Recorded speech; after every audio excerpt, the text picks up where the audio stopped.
from this. Okay. All right, so that works. Well, I think we have me now. We don't have you. Hello, everyone. We're going to have to restart all of this because yeah, I had old sources set up on OBS from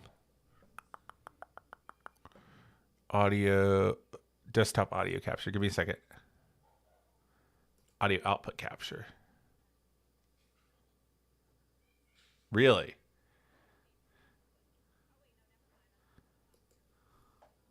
You're not hearable. Yeah, no, we're gonna get it. We're gonna get it. Don't Okay. worry. Say something, Yara. Hello? Okay, I think we'll do it. Panic. I rely on Twitch chat to tell me whether or not we've actually Okay. done this correctly. I'm being heard. You're being heard? Okay. Sources are So sources are confirming that sources I'm are being saying heard. okay. Yeah, I had old settings on my OBS Streamlab from like before they updated and the sources were not the same. So let's start this from the top. This Okay. is this is Chapelville Curve After Dark. I am Nathan. And what's your name? And I'm Yara.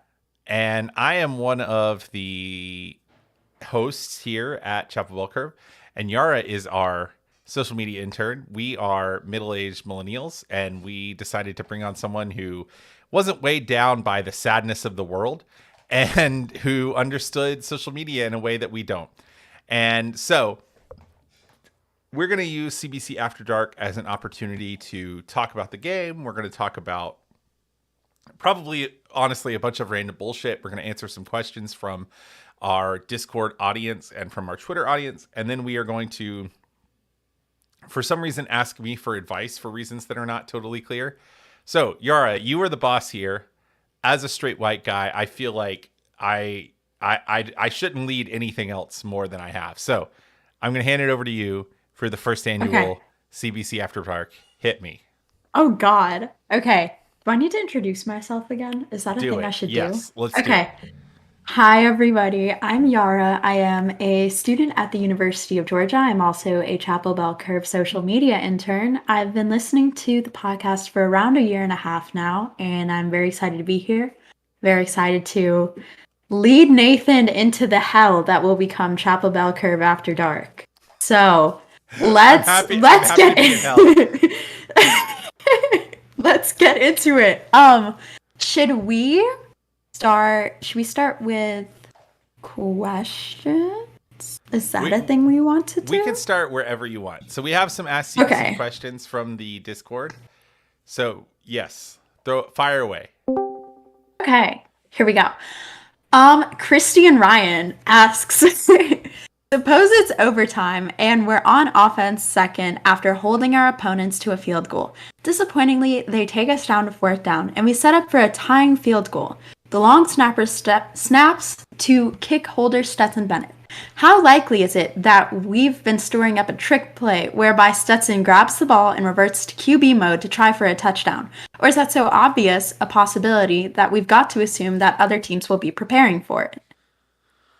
Yeah, I think it's the second one here because we have actually already done this year. Stetson has actually completed a first down out of a long field goal try already. So I think that is unlikely. I think actually that it's one of those like checkers versus chess things where now that we have put the fact that we will fake it on tape, we are using that fake to stop the pass rush against the actual field goal. But yeah, I think it's unlikely we see that in a situation like overtime. I think you're way more likely to see that in like the second quarter in like a 7-point game or something. But in a high leverage situation, Kirby tends to be small c conservative. So true, bestie. It, Yeah, not sure. Christian Ryan also asks, think I've asked this before, but to get things in one place, what's the purpose of the mat? Oh, I don't know this one. What's the purpose of the mat that you sometimes see on the Georgia sideline that says Georgia Bulldogs and that has 2 rows of circles, a front row numbered 5-1 and a back row numbered 10-6? Presumably it's for 10 people to stand in those circles, but which 10 and under? What circumstances. Okay. Yeah, so I actually know the answer to this. This is part of the communication like protocol for subbing in and out players. You only need 10 players because you're never going to sub 10 spots at once, right? And even on offense, if you sub the whole offense, you would still keep the quarterback in. And so basically that is a way for players who are on the sideline to know who is going in and who is coming out, right? Like players on the field when they're being subbed out for, they only need to know that they're coming out, right? But players that are on the sideline need to know, like, I am replacing this person, ergo I play this role. This is particularly important on defense where, people like Mikael Williams, for instance, might play defensive end at the 5 technique. They might play a light 3 technique at defensive tackle, and they might also play outside linebacker and heavy set. So, like, if you were coming in on a sub package, you don't just need to know that you're going onto the field. You need to know specifically who you're replacing, especially on defense. On offense, it's more about like managing personnel and making the formation make sense. So, like, if you are going from 12 personnel with 2 tight ends, right, to 11 personnel with 1 tight end and an extra wide receiver, or 10 personnel with no tight ends, as a wide receiver coming in, you need to know who you're replacing because that might affect how tight you are to the line. It might affect what your blocking responsibility is, etc. Like most of the stuff that happens on the sideline during a college football game involves like communication protocol, basically. Nice. Oh, I literally have no idea what to comment whenever you like explain these really complex things. So like, I'm just here for a good time. Yeah, no, I mean, all I'm trying to do is serve like unproblematic uncle, right? Like as long as that is Period. what I'm serving, then I'm great. You're absolutely giving unproblematic uncle. I appreciate it. Gen Z appreciates it. All right. We got questions from Eric Russell. Hold on. Who do you think? Oh, I want to answer this one actually. It's my turn. Who do you think is the worst Brian? Brian Harson doing the gritty or Brian Kelly dancing with the recruit? 100% Brian Harson doing the gritty because Brian Kelly has a like reputable program that beat Bama to his name and Brian Harson does not. So, throwing shots everywhere here today. But I'm so proud of my stepdaughter. That is the correct answer. Yeah. Brian thank Harsin you. got fired. That's all that matters. Yeah. Brian Harson is also like in his unemployed era. So right, exactly. Enough is said. Who do you think is the best athlete UGA football has ever had? Oh, good Lord. You got it. That's a hard question. I mean, it's probably Todd Gurley, who in his heyday was sort of a freak of nature and on a level that had not been seen. Todd Gurley is sort of like the early model for the modern quarterback. I think you could also maybe say something like Nick Chubb, who was not necessarily the best athlete, but was just an absolute freak of nature in terms of his weightlifting ability. I mean, the guy could squat like 600 pounds or something. It was absolutely intense.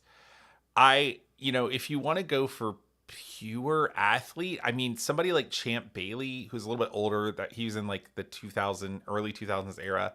Champ Bailey was a guy who had like a Olympic level vertical leap, like, competed at the Olympic level on track. He's probably my best like fast guy answer, but it's probably one of those 3 dudes. Honestly, I kind of want to go with admittedly, I am very biased because I am a new college football fan, right? But I really think Brock Bowers has a shot at being the answer to that question because he's just like at least in the modern college football era, I think. I think yeah, you're absolutely could be right, especially in terms of your athleticism versus body type, right? Like all those other guys were totally rocked up. They were built like either track stars or weightlifters. Brock Bowers just looks like a balding accountant, but then he also runs like a 4.2. Like it's absolutely unreal. I have to call him out for balding. Oh my god. My boy, look, it's fine. All I have to my name is a head of hair that hasn't fallen out at 34. And my boy has kind of a widow's peak, and that's fine. He's going to pull no matter what. because he's going to go to the NFL and he's Brock freaking Bowers. Like, I need this. I'm a public True. school teacher, right? He doesn't need the hair. True. He has a girlfriend apparently, which Really. yeah, This is good what we for re- him.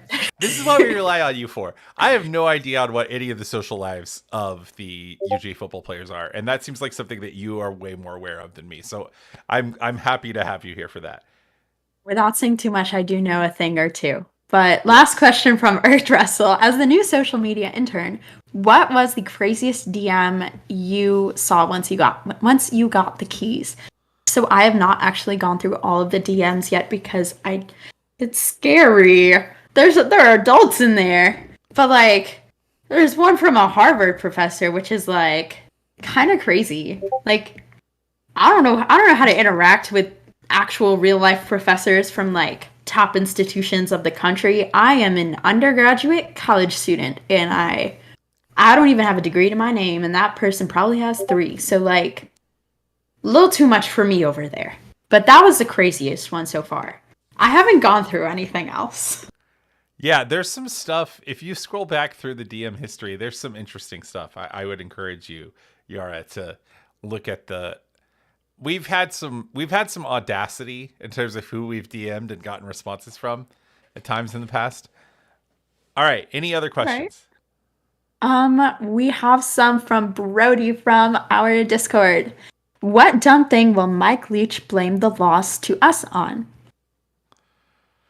Oh man, he's already 3? blamed a lot. He's already kind of blamed a loss on hand size and gotten a little pro eugenics before.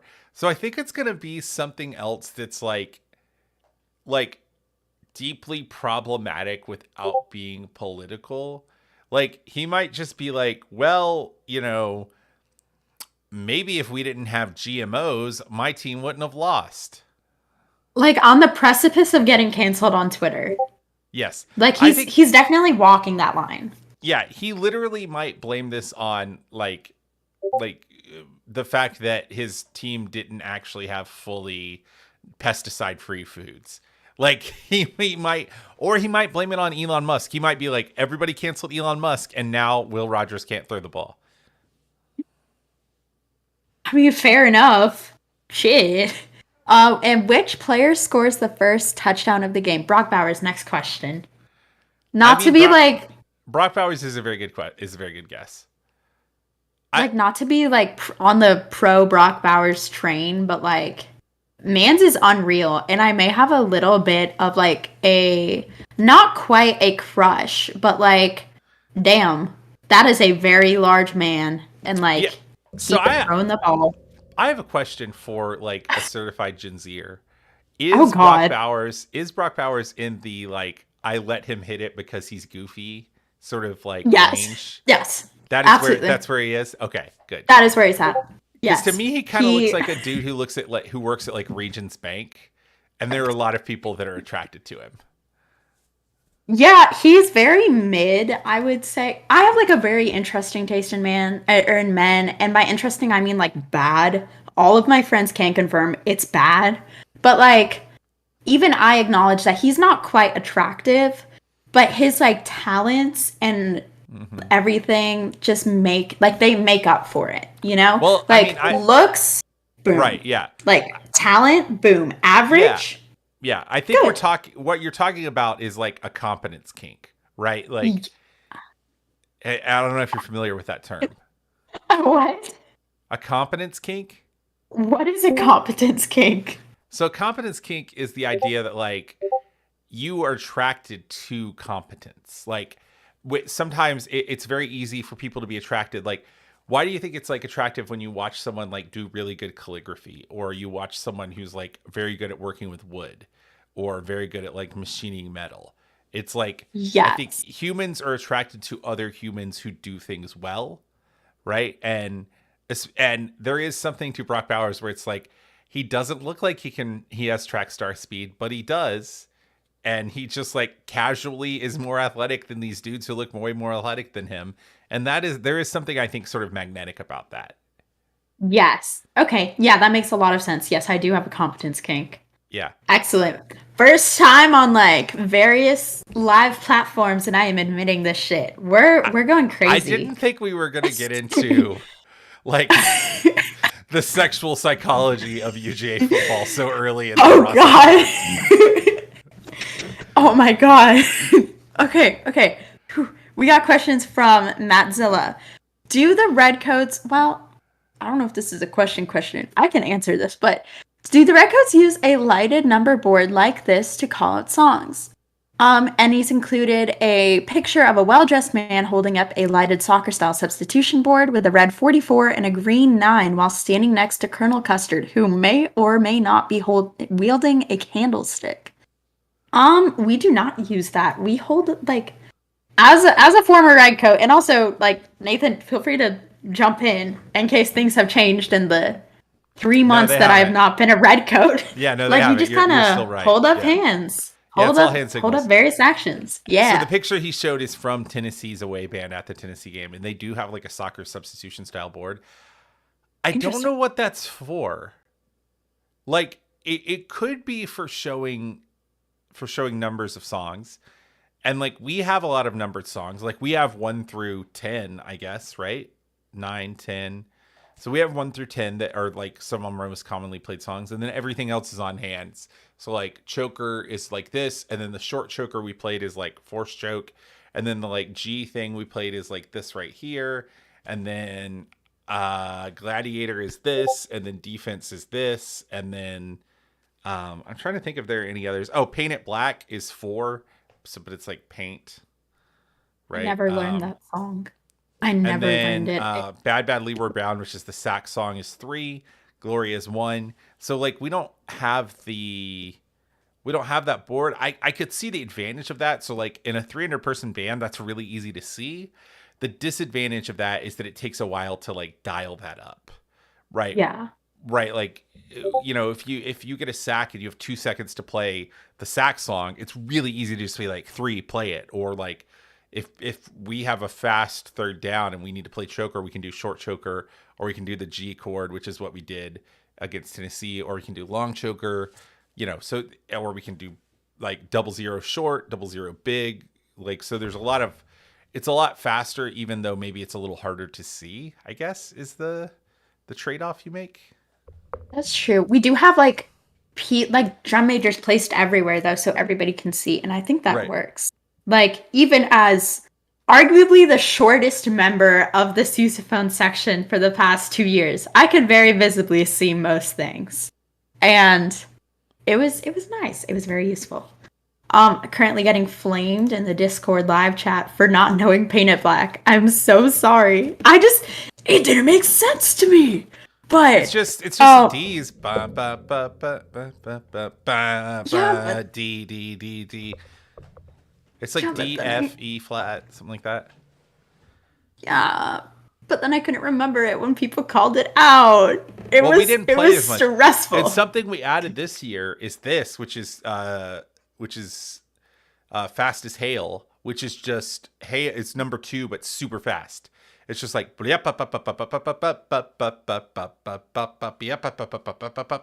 it's really fast. Yeah. Oh, that sounds like it would hurt my lips. It starts at the second part. It's like on the tuba. It's like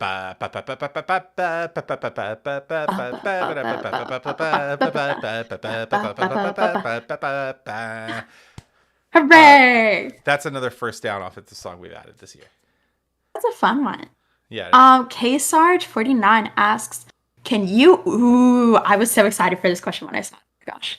Can you provide an itinerary for both responsible and irresponsible drinking for a night game at home? We haven't had a 7 p.m. kick in so long that I am having trouble making a schedule. Would you like to provide the responsible itinerary, Nathan? And of course, all drinking should be done responsibly and of age. We at Chapel Bell Curve do not condone underage or irresponsible drinking, but I will provide a hypothetical. Right, very good. Irresponsible drinking. Mine is also hypothetical because, to be fair, like I have drank at like 2 college football games, and like neither of them were Georgia games. So I would say if you're gonna do it responsibly, the way to drink for a night game is to kind of sine wave into it, and you want the top of your sine wave to be like second quarter.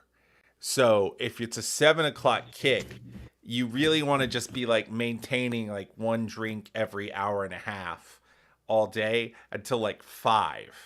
And then you want to do like one drink an hour. And then you just like increase the frequency of drinks so that you can get into like halftime and third quarter at like your plateau, right? Like you want to like get up to the plateau and maintain the plateau through the fourth quarter, assuming it's like a big game, right? Now, if it's a game that you think that like, oh, it's going to be over in the second quarter, maybe you try to get up to your plateau in the first quarter. But I think it's all about like frequency of drinks, and you want to stay at a very low frequency at the beginning, right? Like there is a finite amount of alcohol that a human liver can properly digest, right? So it's not really about how much you drink. To me personally, on these days, it's like frequency of drinks, right? And this is, I think, where beer pong gets people in trouble, because you're like, oh, my drink frequency is great, but let me play a game of beer pong, and then I'm going to have like functionally like 5 more drinks.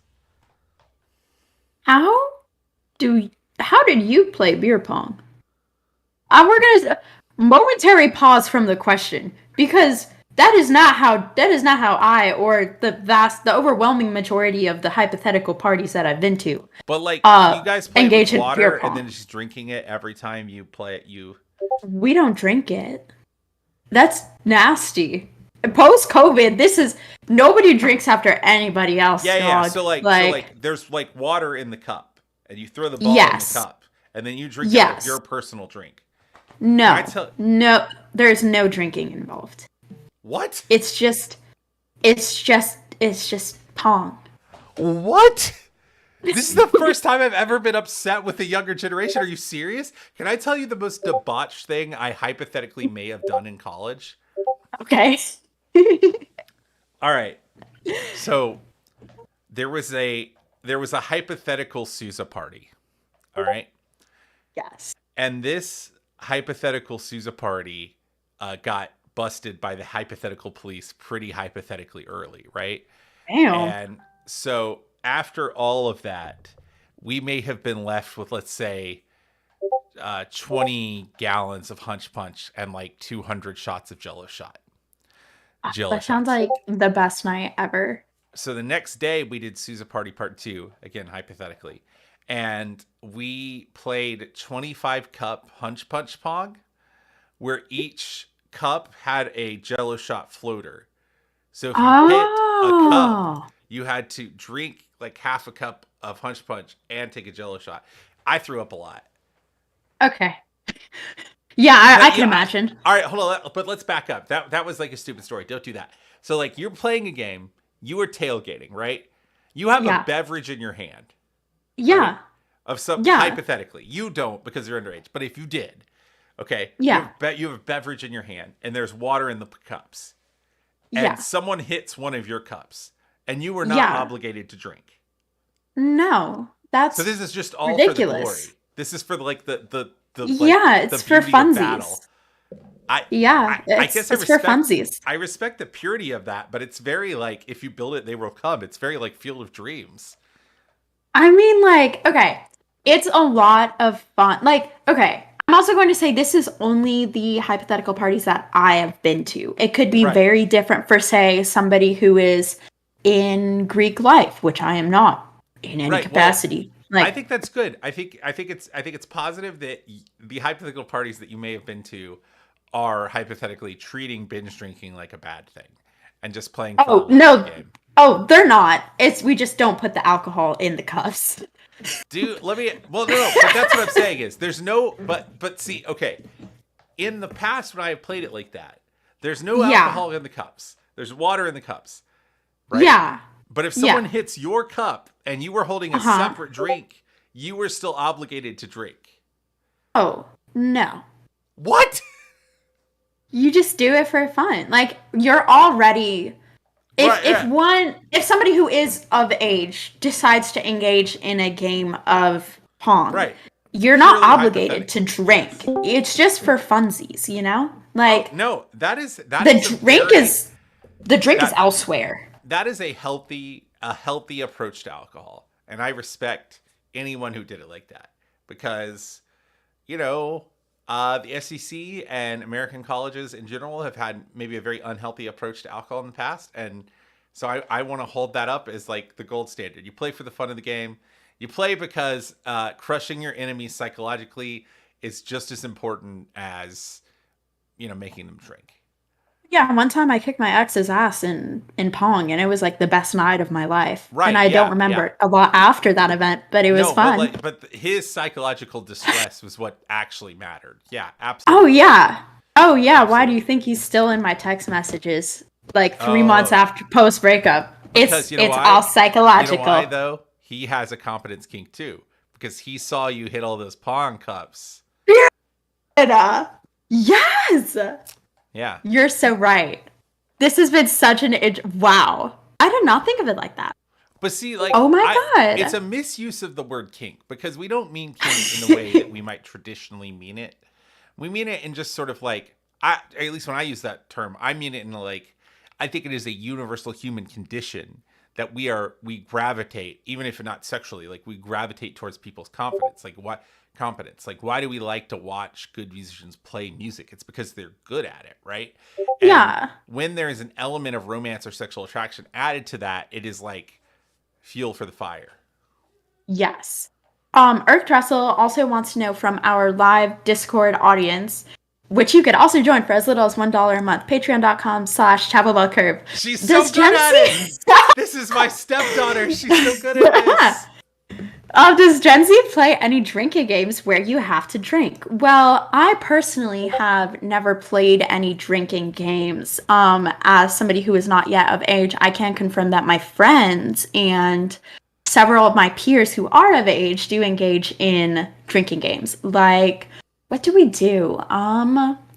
We have this one game that my friend Anna plays a lot with people who are not me. Um, it's called the Rattling Bog, and there's a song with the Rattling Bog song, and everybody drinks for the duration of like the I don't. That's like a little piece of the song. I don't know. Like it's just a song called the Rattling Bog, and every time this certain part of the song comes on, you have to like drink for as long as you have to drink for the duration of that song length, but it gets longer every time it comes back around. It's Not to so much fun. not to like bring back any horrible toxic millennial traits, but do you guys play Circle of Death? The who? The what? Oh, oh, sweet baby. Oh, What is a I'm circle of death? I'm so happy that you don't know what this is. It's the worst. So my official recommendation is not to play this. So I'm gonna just start there. But Okay. so there used to be a game where what you would do is you take a deck of cards and you spread it out around like a can, okay, Uh-huh. that has a pull tab, or like a pull tab. What am I, 80? No, like just like a tabbed can. And basically, every time someone picks up a card, the whole group has to do something, and whatever's on the card, there's different rules for it. It doesn't matter. But the whole deal Okay. is that like people are going to drink basically after every card, and then the person that puts the card under the tab that opens it has to drink whatever it is. Interesting. Yeah, man. It also is sometimes called King's Cup or Ring of Fire. It's being pointed out. That sounds scary. Yeah, no, Yeah. I no, I don't play Yara, drinking games like Yara, that. no, Yara. I am so pleased as punch that you don't play drinking games like that because they are unhealthy, both psychologically and physiologically. So I approve fully, as your surrogate father, that you are not doing that. All right, Excellent. Yeah. Okay. Here we go. Um. K-Sarge49 also asks, if Stetson Bennett was your own personal chia pet, what kind of haircut would you give him?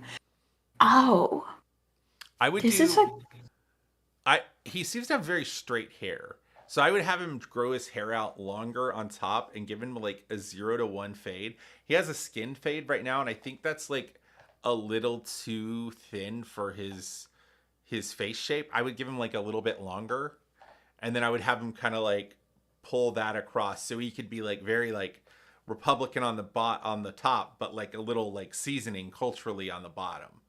Oh God. I don't. Does he? I don't know if he has. Well, He He had a skin fade I'm against zoomed in. Tennessee. Yeah, I'm zoomed in a little too uncomfortably to Stetson Bennett's face on Instagram right now. I think he does have straight hair, actually. So if he were a chia pet, I don't know. I've I've found that when Steady Bet, as my affectionate nickname for him goes, when his hair is like shaved, like skin length, like you were talking about, he has right now, he plays good. But when it's not, he plays Okay. bad. So we need him to be That's Stet. We need him to be Stetquavius the whole time, is what you're saying. Yeah, we need Stequavius, like expeditiously so. Yeah, yeah, Um, yeah. That fade is and then expeditious, my dude. I don't know if it's for sure like a fact or not, but like this is what I'm going off of, and therefore it's a fact to me. And then Red and Black Adam asks, as Twitter is slowly collapsing before our eyes, what was the best day on Twitter for UGA sports? The best day on Twitter was the day after we beat Alabama for the national title, and watching them have to like process it, but refuse to process their trauma in real time. That was one of the sweetest things I've ever felt as a human, It which is was probably so sad. good. No, I 100% agree. I remember there was this one tweet that was like, "Oh, the Redcoats didn't even like march or anything, and they shouldn't be called a marching Oh my band." And then god, yes. I ratioed Dude, the hell out of that that got motherfucker. dude, one thing you got to say about the Redcoats is they will come for your ass on Twitter. Like you get in the you Yeah, get in the Redcoats mentions or you use the word Redcoat. I swear there's got to be Redcoats that have like a Google Twitter alert for the word Redcoat because like there are. there have been like 3 or 4 dudes who have said some shit about Georgia's band, and then the next day it's like a bunch of redcoats as well as the official accounts for like the clarinets, the baritones, the trombones, all coming after somebody. And I respect Yeah, that. I yeah. respect that violence is the answer. Violence. Oh, I love violence on Twitter. It is Yes. so much fun. Yeah, I ratioed the hell out of that motherfucker, and I think that was my best day on Twitter, like ever. I got 180 some likes, 160 some likes on 4 selfies of me screaming with a instrument half my body weight. And it was so good. It is so good. So good. Okay. We've gotten through all the questions, unless there are more questions that I don't know about. I don't see any. I think we're good. So what else do you want to do? Okay. I Hooray. defer to your Gen Z excellence. Okay. Next, I would like to do our Dear Nathan segment. And this segment is going to be about my Gen Z friends asking Nathan for advice. So Okay. one of my friends who wishes to remain anonymous asks, "Should I commit tax fraud? And what are the pros and cons of doing so?" Okay, well, here's the thing. If you make less than like $20,000 a year, you're getting all your taxes back. So if you're still in college and you have a part-time job, you don't want to commit tax fraud because like you're going to get all the taxes you paid back. And I think in a more general sense you shouldn't commit tax fraud. I think like an aversion to taxes is like actually a deeply regressive American trait. Like the American tax system is progressive so that you pay more the more money you have. So if you have a lot of money, you should be paying taxes because that's how like our modern society is founded on creating things like public works that matter for all of America based on those on taxation.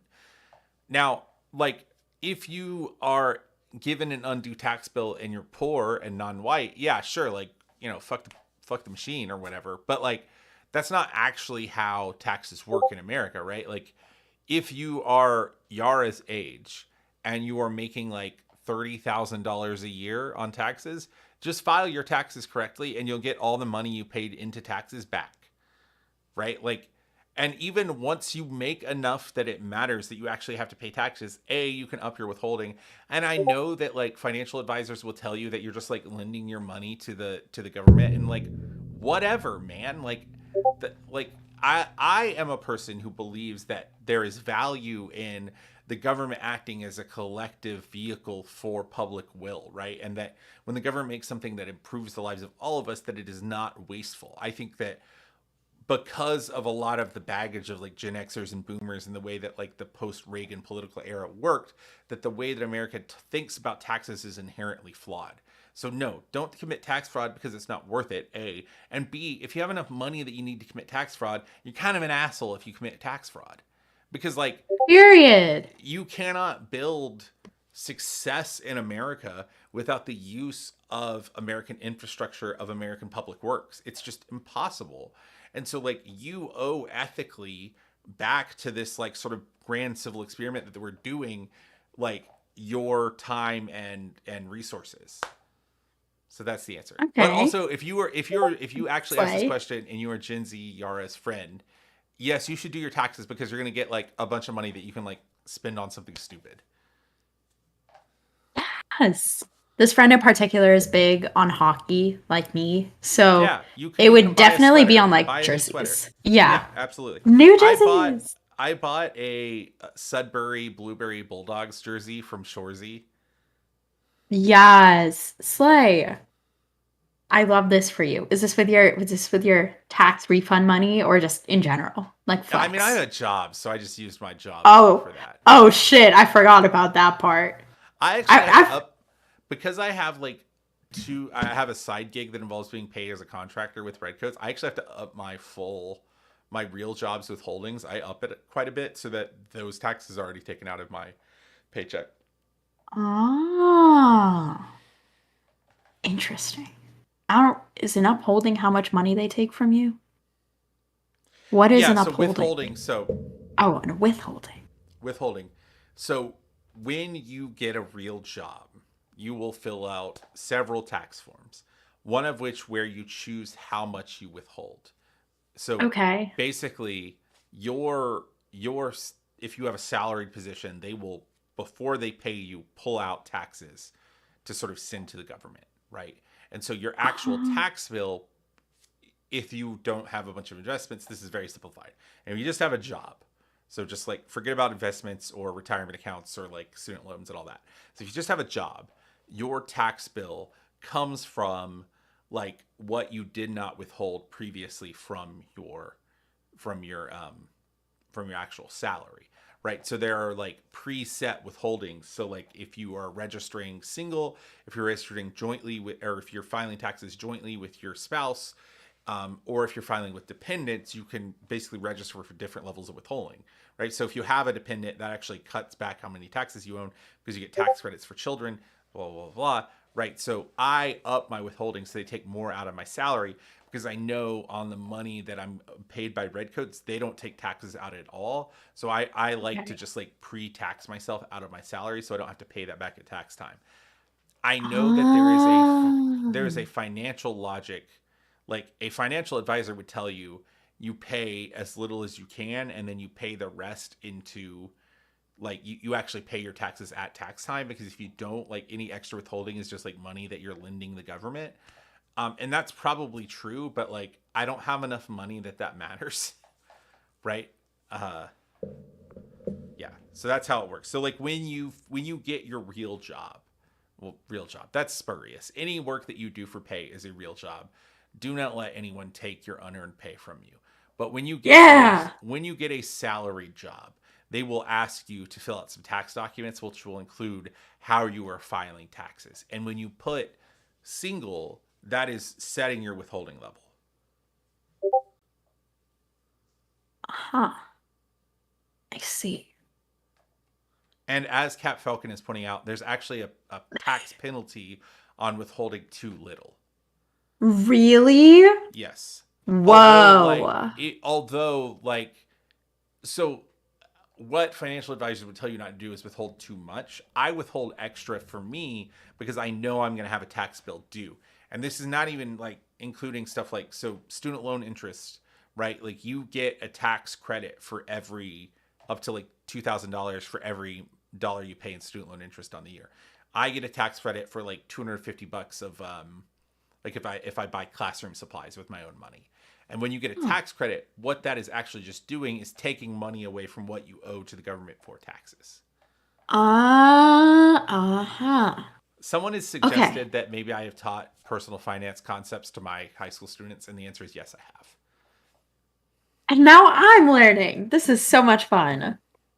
Oh yeah, I'm gonna. get so much refund money from the government this tax season. Let's Yeah. go. Yeah, I and don't really know. no, you are because Oh, am if I? yes, because you work for a Well, corporation, right? And heck. if you look at your paycheck, you will see that they take out taxes, state and local taxes. But if you make under a certain Yeah. amount, and I think it used to be like $20,000, but it might be more or less now. If you make under a certain amount, you just get everything you put in back. Okay. So when you file your taxes this year, which you can do with anything TurboTax, or you for you personally, like TurboTax free is probably fine. You don't need to pay for the extra shit because you're just Oh, I filing don't. a very basic 1099 with your W-2. Have you gotten your W-2 this yet? Maybe. When did you start I working don't where you know. work? I started what? When did you start working where you work now? Where I work now? Like 2 months ago. Okay.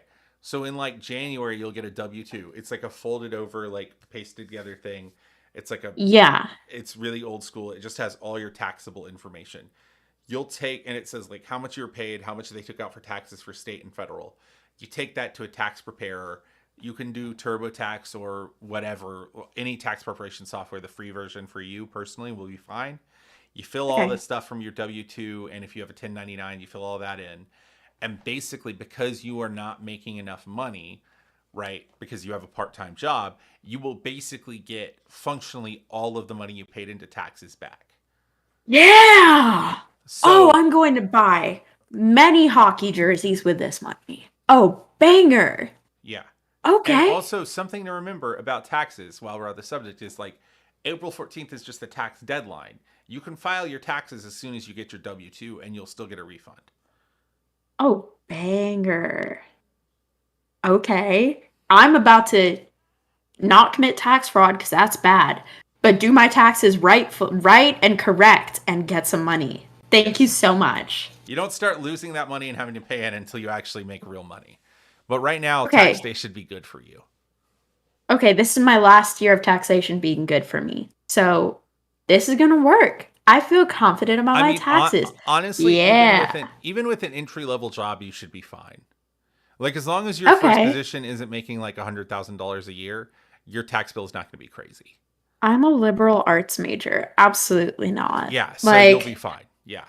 yeah, bangers. Taxes Okay. only get really complicated when you start involving like investments and like capital gains or inheritance, stuff like that. You know, once you have more money, that like filing your taxes becomes more about finding tax credit, basically like finding deductives to make your tax bill lower as opposed to actually getting money back. But the first few years of your actual career, if you're making a liberal arts major money, you should get pretty good money back from it. You're okay. I'm so excited about this now. I'm gonna get some free money that I I already lent the government. But Yes, this is literally the oldest I have ever felt. Like the 10 minutes I'm sorry. I just spent explaining taxation. No, I'm happy that I can help people. You know, I'm happy. I'm happy that I can help people. Like come into the world in an intelligent way. But I also am just like, oh no, I'm an old man. Unlucky. Also, okay, hold on, wait. Same friend that asked us if we can commit if she or if they can commit hypothetical tax fraud. They also want to know who your favorite My Chemical Romance member is, and if you listen to My Chemical Romance. I do. My first My Chemical Romance album, I brought you my bullets, you brought me your love. The day it came out, we were going to see my very conservative aunt and uncle in Dallas, and I was very upset that my uncle was a homophobe, and so I put in that was their first major album. It was like 2003, Oh 2004. yeah, I was I the was ripe age of 1 year old. I was in like middle school. Yeah. And I Whoa. just remember like putting the CD on my Walkman CD player, and like What? Uh putting my huh. headphones in, and yeah, I bought Michael Romance's first major album like a Is a week after it Walkman came out. that thing where you put Okay, the? okay. Pause. I'm not that old. Okay, so Sony Walkman is a brand. They had a tape player, but then I had the CD player version of it. It was They like a made a little, CD version of it. yes, it was like a little CD, portable CD player. You have to hold the CD in the. How do you? It was like a clamshell thing, dude. Come on, you cannot be this Pollyannish about this. Hold Was on. 1 year. I was 1 year old when you Okay, were talking about your. okay, hold on. It was called a Sony Discman. Hold on, I'm pulling it up. I'm gonna send you, um, I'm gonna send you a picture of this on a DM. Okay. Okay. The first technology I think I ever used was like my dad's flip phone, and I remember This I used to play Snake on it, and that is the oldest form of technology that I know. this was the one I had. It was a Sony Sports We're CD. getting some commentary from our Discord. Yara, how do you burn a CD? I don't even know what burning a CD is.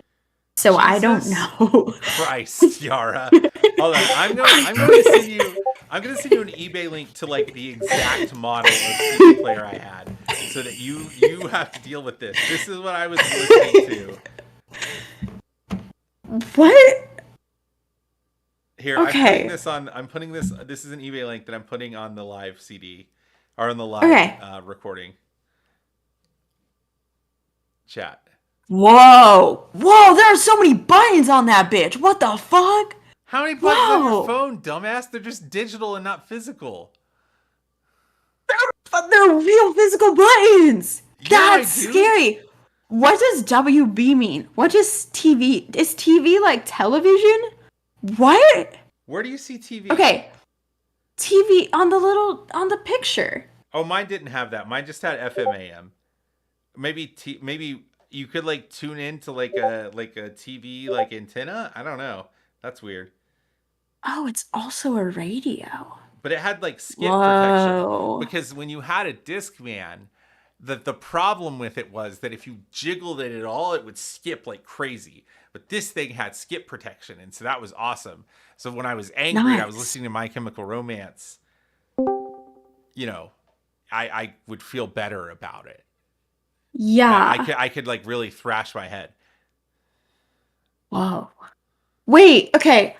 Can you like choose which song to play? Or is it like one of those Yes. Yeah, it's not like Oh. it's okay, okay. Let me explain this. Burning a CD, let me pause. So, back in this day, we still had computers and like phones and TV, Yeah. right? And this was at I the would hope so. okay, this is the very That's advent of MP3s. MP3 was a very new format, like in the early 2000s when this was made. Okay, okay. so you could get MP3s on your phone, on your desktop, and on your phone in several ways. iTunes was very new at the point. This was when like Napster and Kazaa were around, like when piracy first happened. You with me? Who? No. You Okay. lost me. What is a You Napster? what? This is What the fuck is that? what? Okay. Okay. Napster. Okay. Okay. You know, like BitTorrents today, like when you pirate like a Huh? movie.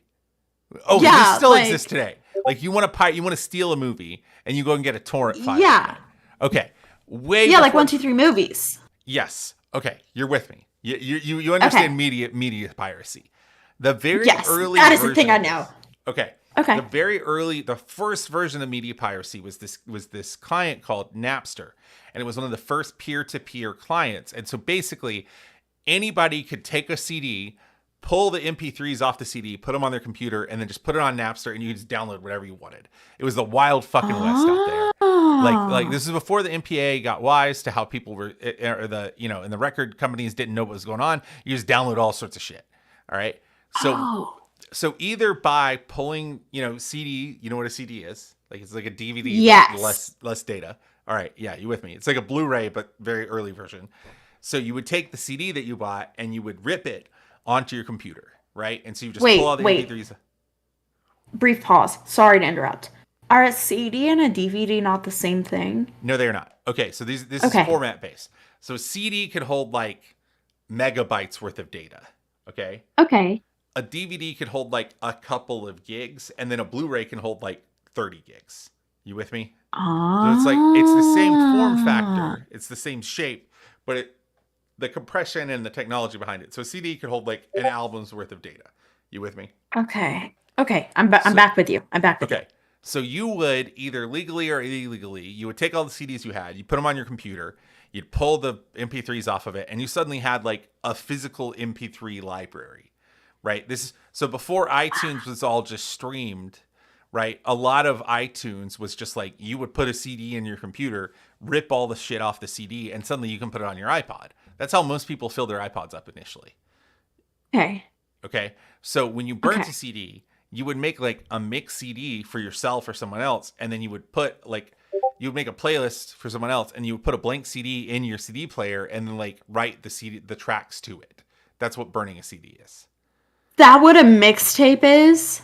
Well, mixtapes were that, but with like actual physical tapes. But back in, Oh. yes. Okay. So back in the day, like when I was dating my wife, like I made her a bunch of like CD mixes. That was like one of the expressions of love that you could give to someone that you were dating was, You could simp for somebody with a CD? yeah, because you would be like, hey, I burnt you a CD. And it would be like an expression of how good your music tastes were or what you felt about that person. Oh, so it's like making a playlist for somebody today. Okay, that makes sense. Yeah, That it makes was like a sense. playlist, except it was like, you know, you would like put a label on it and just hand them a CD like, hey, I burnt this for you. You should play it on the way home and think about me. But yes, it was essentially simping. Oh, you were a simp. Oh, Oh, I wow. was such a. I started dating my wife my senior year of high school. What year were you Holy born? shit. What year were you born? What? What year were you born? 2002? So I started dating my wife when you were 4 years old. What the fuck? Yeah, man. We started dating in What the 2000. No, fuck? three. You were three. I was. We started dating in 2005, December 2005. You were like conscious in 2005? I was a junior in high What school the in 2005, fuck? my dude. Whoa. We I got mean, far afield from the question. I'm gonna process that at a later time. What the fuck? My Dude. my answer is my favorite. My favorite member of My Chemical Romance is Gerard Way. Okay. And if you were Excellent. wondering, my favorite My Chemical Romance album is Three Cheers for Sweet Revenge. It is by far the best My Chemical Romance album. Gen Z kids, you guys were raised on Welcome to the Black Parade, and I get it. It's a meme. Go back and listen to Three Cheers for Sweet Meme Revenge. to me. Okay, maybe not to you, It's not Yara. a it's not a meme to me. You've hurt me Go back. irrevocably. Look, if you were a Gen Z and you have not listened to Three Cheers for Sweet Revenge, it is not just the best My Chemical Romance album. It's like one of the best albums published after 2000, the year 2000. It was like one of the best albums of the century. It's so good. It's so Yeah. good. I mean, that's true. My favorite album is Danger Days, though, because it's fun and fresh. My first concert was like maybe seventh or eighth grade, and I saw Frank Iro's band, and it was wonderful. Okay, hold on. We It just was gotta. Thank you for the Venom is a good song, Disney Dog. But hold on, we just got a really good question from Ben. Have you heard of okay. My Immortal? Who The fan fiction My Immortal. is that? The one that's like, my name is Ebony Darkness Dementia Way. I have like Yes. long like. Yes. Yes. Okay. Yes. But do you know do you know the connection between 9/11 and 50 Shades of Grey? Yes. So 9/11 happened. And then and My Chemical Romance was born out of 9/11. And then there's also like an entire subplot that leads to this one movie called After on Netflix that also Okay. stems from the same like course of events. But Okay. from there, wasn't Stephanie Meyer or whoever authored Twilight, like, So wasn't she Gerard Way. inspired by? So you gotta pace. Gerard Wade had a job at Cartoon Network making a Gennady Tartakovsky cartoon show, which Okay. he turned down. And this is why Gerard Wade eventually wrote The Umbrella Academy, which is the comic book series he wrote, which is now a I TV show. love the Umbrella Academy. Yes. So before that, he had a job at Cartoon Network. He was gonna go and like give up his dreams of being in a band. 9/11 happens, and he's like, "Fuck this! I can't sell out. I have to go make this band." That's My Chemical Romance. Yes. Twilight was originally thinly veiled, like My Chemical Romance fan fiction where they were vampires and werewolves. Except Bella Yes. was it was like a self insert, like, and the author was Bella. Slay. And then 50 Shades of Grey is uh like Based off of Twilight that, fan right? fiction. Yeah. Yes. Incredible. And also from 50 Shades of Grey, there's this really like several people have many hot takes on it, and I personally think it's bad. There's this movie called, or there was a book called, or fan fiction called After, that was written based off of Twilight, right? Okay. And also like partially based off of One Direction. It was wild. And that fan fiction became a movie, and now it's on Netflix. And there's also After 2, which is worse. And that's also connected to this lore. Have you read The Love Hypothesis, the book? The who? There's No. this romance book called The Love Hypothesis, which was originally Raylo fan fiction. It's very good. Highly recommended. Nice.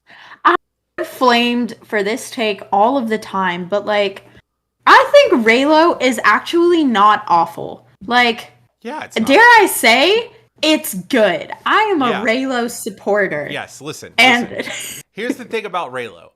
People get into like, oh, is it grooming? Is it abusive? But here's what it really is. It is an outlet for women who are attracted to men shaped like refrigerator boxes.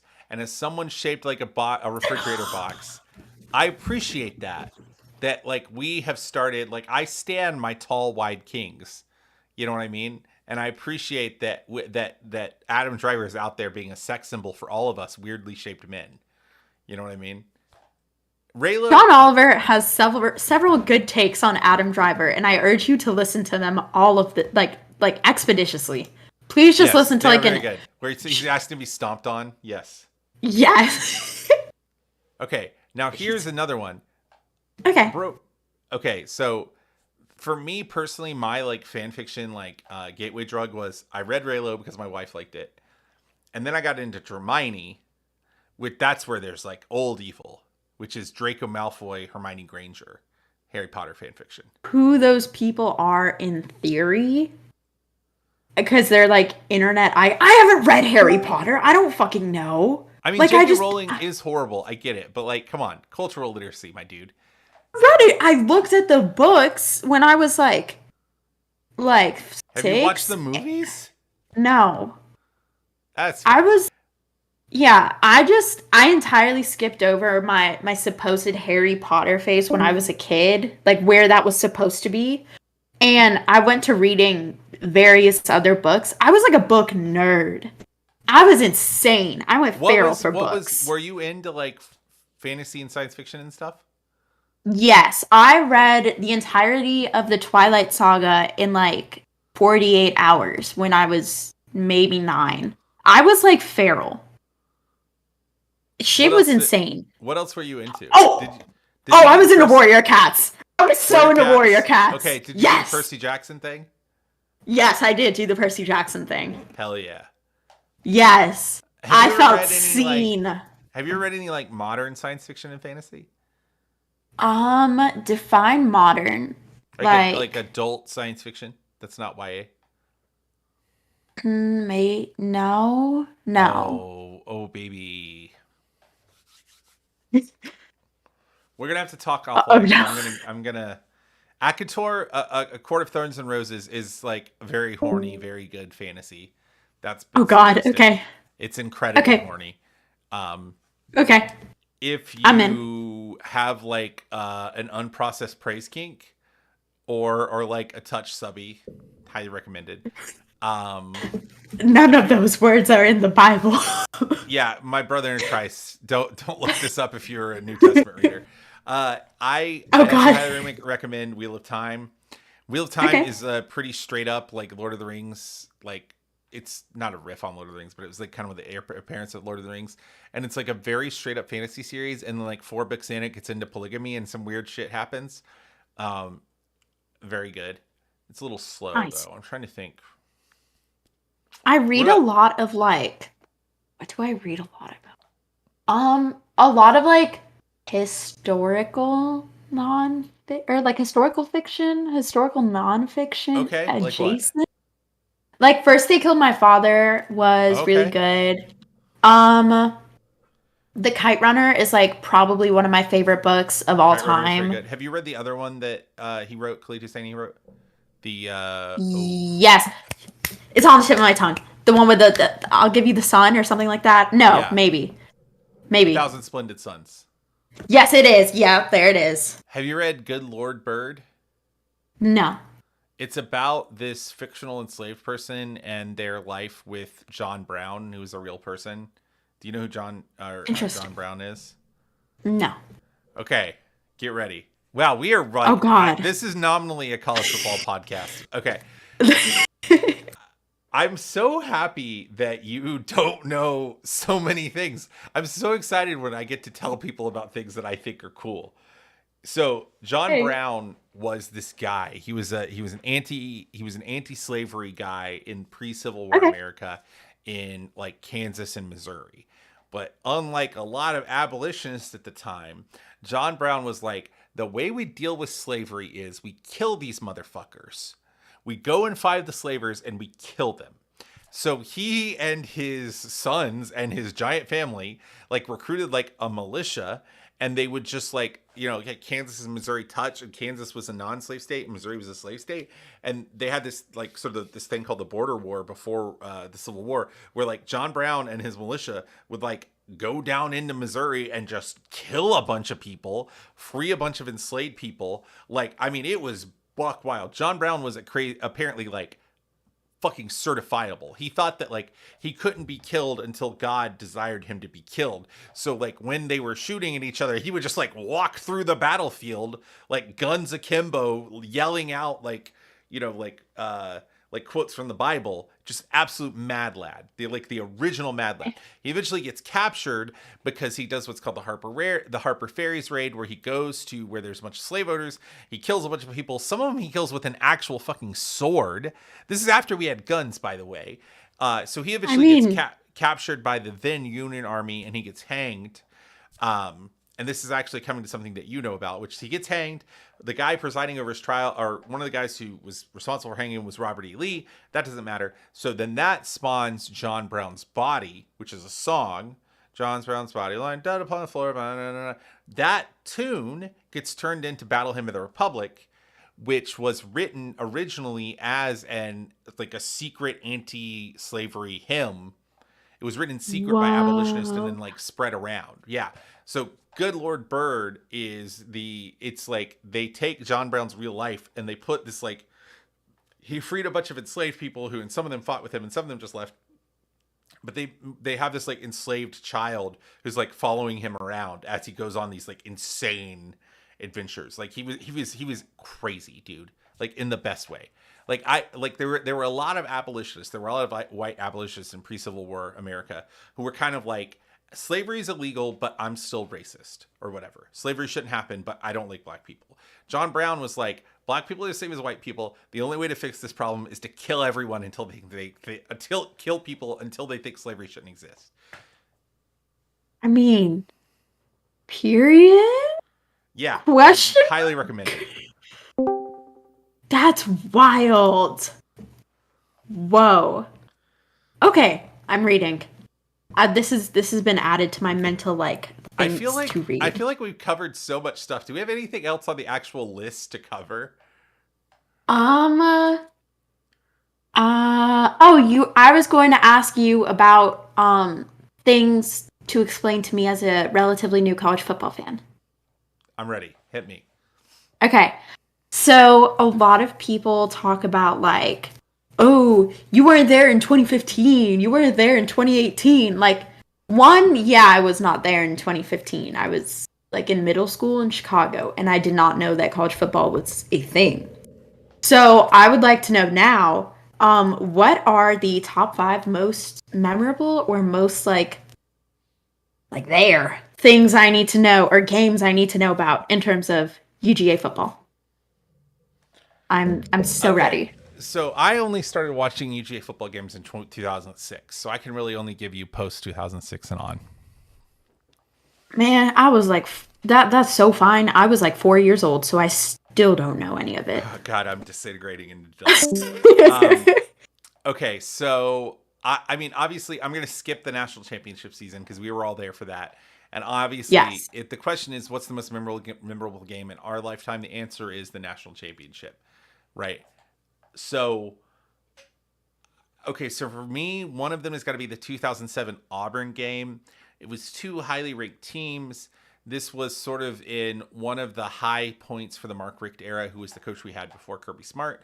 And this is the black jersey game. So there was a rumor, and I was on campus at this time, I was a sophomore. There was a rumor that they were going to do black jerseys, that the team wanted to do black jerseys. And we never done black jerseys in the history of the modern program since like the 50s. Okay. And so this rumor goes around, and at the time, so on campus where the college football or where the football team practices there behind Stegman. Okay, so it used to be that that's where the band practiced. I know this is wild. So we would practice from 5:30 to 7:30 because the football team would get over with their practice at like 5, and we had to wait for them to leave, and then we would like go out onto their field and practice. It was wild. A lot of things were different back then.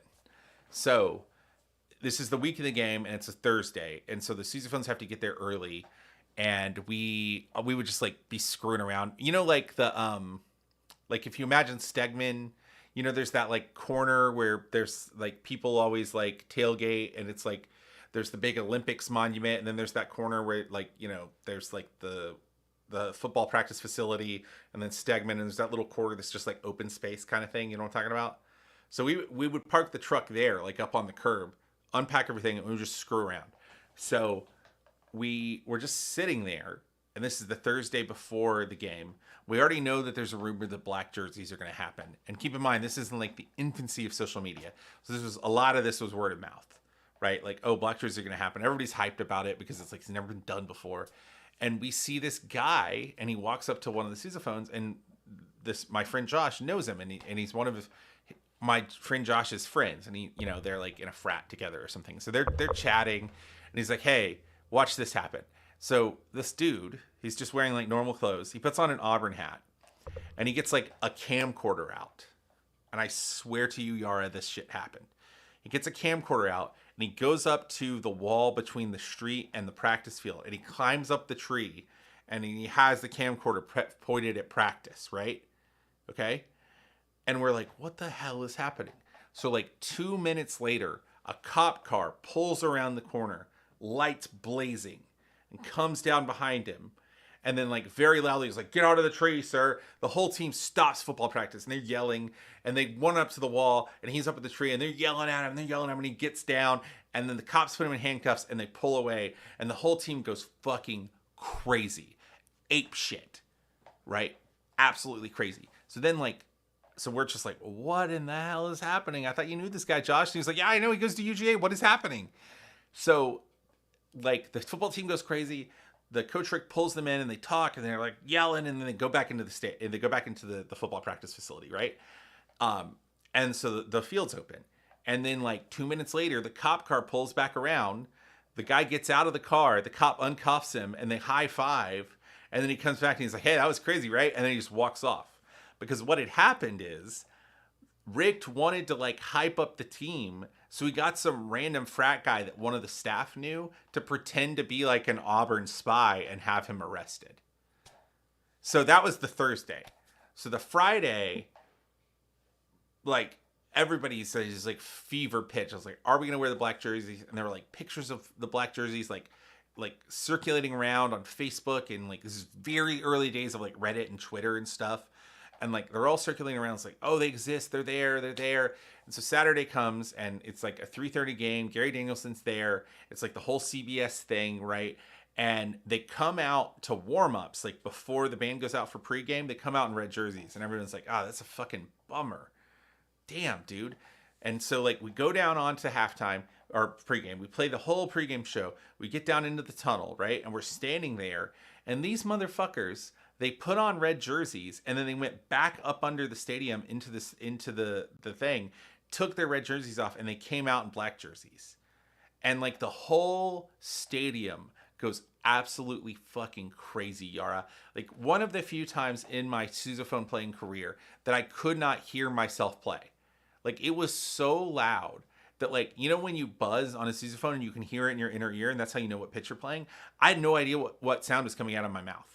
Like it was that loud. And until last weekend, that was the loudest I had ever heard Sanford Stadium. So to me, that's probably the most memorable one. It's not even the most important one, but the 2007 blackout was like the craziest game. And that 2007 season was really special because like we weren't always good, right? And this was a season where we went 10-2 and we lost a game to Tennessee we shouldn't have, but that doesn't matter. So you got to understand, this was the time 2006, 7, 8, 9. That was when Tim Tebow was at Florida. And from like 1999 to like 2007, 1995 to 2007, like Florida just beat our asses. That's why everyone my age hates Florida, because they used to beat the hell out of Wait, us. Florida was good? Yeah, they won like 3 national titles. They had like 3 Heisman Trophy winners. Steve Spurrier was there, then Urban Meyer was there, and like Tim Tebow, who was like one of the best college players of all time, was at Florida while I was at Georgia. So like he comes in 2006, and he's a freshman, and Chris Leak is playing, and we get our ass. They beat us by like a touchdown. 2007, okay. The blackout game has already happened. We go to Florida, and we're like, God, we're gonna lose because we always lost to Florida. And after the first, we get the ball, we drive the ball down the field, we score a touchdown. The whole team comes out on the field and has like an 85-man celebration in the end zone. They throw a bunch of flags, but apparently this was like planned, right? Rick was like, just go out there and celebrate when we score the first touchdown. And there was like a fight, and there was like a bunch of flags on the field, and we ended up winning that game like 33 to something. We scored a bunch of points and we win. And that was another very memorable one. Let me see. Dude, The Mark Rose Richt Bowl was was lit. He was. The Rose Bowl was before your time, right? Yeah, yeah. So the Rose Bowl was another one. I mean, it was crazy. Like we got up at like 3 a.m. to go to the Rose Bowl parade. We marched this. Well, I wasn't in band. I was like just walking around with them. This is like my second year on staff. So we do the 7 mile Rose Bowl parade. We get to the end of the parade. They feed us like In-N-Out burger lunch at like 10 a.m. We get onto the buses. We go straight. So we got up at 3 a.m. It's now 10 a.m. Right? We go straight to the game. At like 11:30, they play a pep rally. We go from the pep rally into the stands, get seated, then we immediately go play pregame. We play the first half, we play halftime, into the game, and then we play 4 overtimes. Oh And my and by God. the time the game ends, it's like 8 p.m. and we got up at 3 a.m. And the last play was Sony Michel takes the ball, he goes to the left, and it's like a wildcat snap, and he was running towards the Redcoats.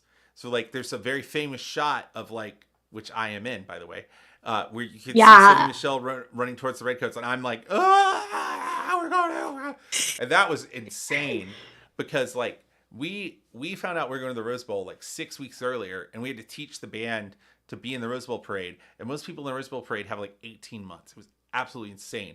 So we win, and then we're on the way back out, and we have to have like a staff meeting about doing the national title on the plane to go home that night. It was Wow. crazy. Let's see. Other memorable games. I mean, 2013 LSU at home. That was a big game. It was one of the last times that I've ever heard Sanford Stadium. We won. That was an Aaron Murray, Zach Mettenberger matchup. Let's see. I'm trying to think of Did you others. win? Yeah, we won. Yeah, we won. Oh, nice. I mean, there were some other memorable games that sucked. Like 2008, Alabama came here. And you know what we just did to Tennessee, where Tennessee was like the hot team, and then they came to us and we beat the shit out of them and like took the wind out of their sails. In 2008, we were going to black out again, and then they came and they wore all white and they beat our ass. And that was pretty Oh, miserable. damn. 2015, they did the same thing. They came to us, and that was my first year on staff, and it was like downpour. Like it rained the whole day. I think Justin Smith, who was on this call, was there. It rained the whole day, and we were just wet and miserable, and they won like 38-0 or 38 Oh, to 10 or God. something. But in my Jesus. time, those are probably the most memorable. Important follow-up question. Why is like, I don't know, um, any other team that is not Bama considered like our biggest rival and not Bama themselves? Because like based off of what you're telling me, like sounds like they're our biggest rival because they Well, are question well, mark right. were question mark good. Okay, so who our biggest rival is kind of depends on your generation. So like right now, Bama is probably our biggest conference rival. But like divisionally in the SEC East, it was always Florida because Florida won. They won a national championship in 2008. Won one in 1995. They had all these Heisman Trophy winners. They had Tim Tebow, and like it used to be that no matter how good we were, Florida would ruin our season, right? And that was in my time. A little bit before me, like in the late '90s, the number one rival was Tennessee, because that was when Peyton Manning was at Tennessee, and then after he left, T. Martin came in 1998 and won the national title, and they had like a 10-year run of dominance. So it just kind of depends on when you were in college, who was like Okay. beating Georgia is the top rival. For people of a certain age, like in the '90s, the early '90s, it was Georgia Tech. Georgia Tech used to just like Huh? yeah, no, for real. There was a whole period where Georgia was like a very back and forth rivalry. I mean, they had Calvin Johnson at the very beginning when I was in school, but before that, like there was the whole era in 1990. They won a national title. If you go back even further, like there's some Florida stuff. Auburn is our biggest rival. We've been playing Auburn since the 1800s, pretty much uninterrupted. So there was a whole period where like you had Pat Dye, Vince Dooley, and Auburn would always come in and ruin our season. So it really just depends what your generation is. So like there's always a Oh, boogeyman for each generation, and right now it's Alabama. okay. Georgia Tech was good Yeah, man. and beat us. Georgia Tech's Georgia Tech's like first great coach was named John Heisman, as in like Oh the yeah. guy who the Heisman is named after. Like Well, I mean, but to my knowledge, Georgia Tech has only ever been in their flop era. I didn't know that Georgia Tech was in their slay era because I didn't know that Georgia Tech had a slay they had a era. Slay You era. know? Yeah, so if you look at the history of Georgia Tech like versus Georgia, Georgia Tech was in the SEC, right? Georgia Tech was in the SEC. Yep. Like it just means more SEC. They were a founding member of the SEC, and they ended up leaving because they thought the SEC didn't focus on on academics enough. So if we compare I'm going to pull up Winsipedia real quick because I want to make a point here. Of course, So that's why they fucking left, bro. That's all right, that's the so most let's Georgia see. Tech reason to leave a conference that I've ever heard. So I fucking currently, hate those yucky bees. Georgia Tech is the Georgia Tech Georgia rivalry is 69 wins for Georgia, 41 wins for Georgia Tech, and 5 ties.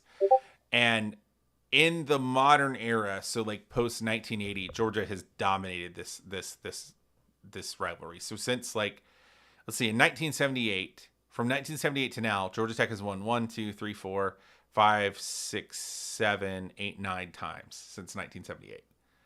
So this Oh, modern era has been pretty good for them. But in the 40s and the 50s, when Bobby Dodd was there, when John Heisman was there, like they beat the hell out of us routinely. And like Georgia Tech actually has more national titles than we do. They have 4 national titles.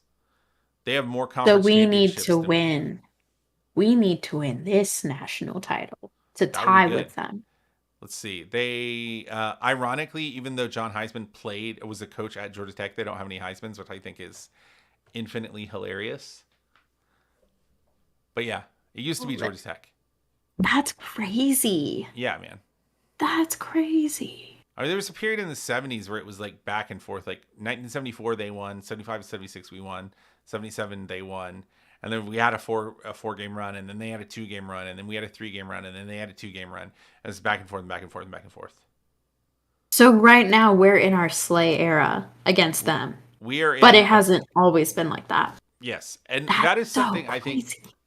that is something writ large, Yara, that you got to understand. Like, this is the Slay era in the history of Georgia football. Like, Georgia football has never had a better run of seasons than the last 3 or 4 years Are we in the gonna? history. So we're not gonna be in our slay era forever? Yeah, but I mean, Kirby Smart's like what 46. Like, so we got some time. We got like, if he pulls Nick Saban, we're gonna be in our slay era for like at least 20 years. I don't know how old Nick Saban is, but at least 20 years. Okay, I can do 20 years of slay era. That would be nice. Yeah, we'll take it. Hmm. That's so crazy. I've learned so much today. This is wild. I'm wow. Is there anything else that you would like to talk about? Because I think we've covered everything. What are you doing for the game tomorrow? For the game tomorrow, I don't really know actually. Oops.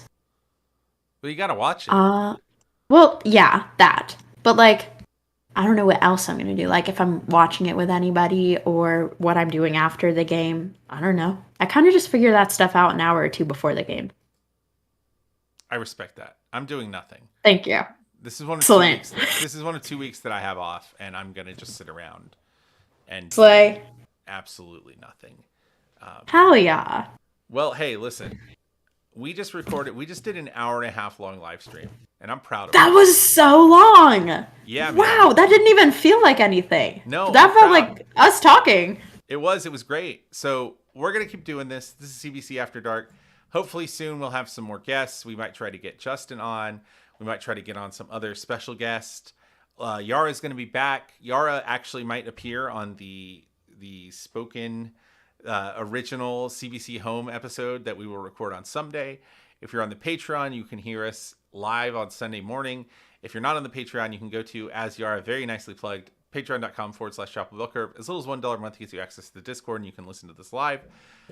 Yara, thank you so much for putting this together, man. Do you have anything you want to say to the people? This is a lot of responsibility. Thanks for listening. Thanks for hanging out. Yeah, I learned a lot. Thanks for dealing with me not knowing what the fuck a CD is. No, that's So, great. shout out to Hey, that. and listen, if you're listening to this and you're a Gen Z, I will give as much stepdad advice as you need. I deal with a lot Yes. of fatherless behavior as a high school teacher and as someone who works with college students. So, like, I can teach you how to do things. Just let me know. I need to learn how to change a tire, actually. That might Oh, we help. can talk about that next time. Okay, yes, please. Not that I have a car to change a tire for right now, but like in the future, I think that's helpful. Okay, that's it. So we will That's see all. you guys That's all I next wanna say. Friday. We're going to end the stream. Yes. Word to your mother. Yeah.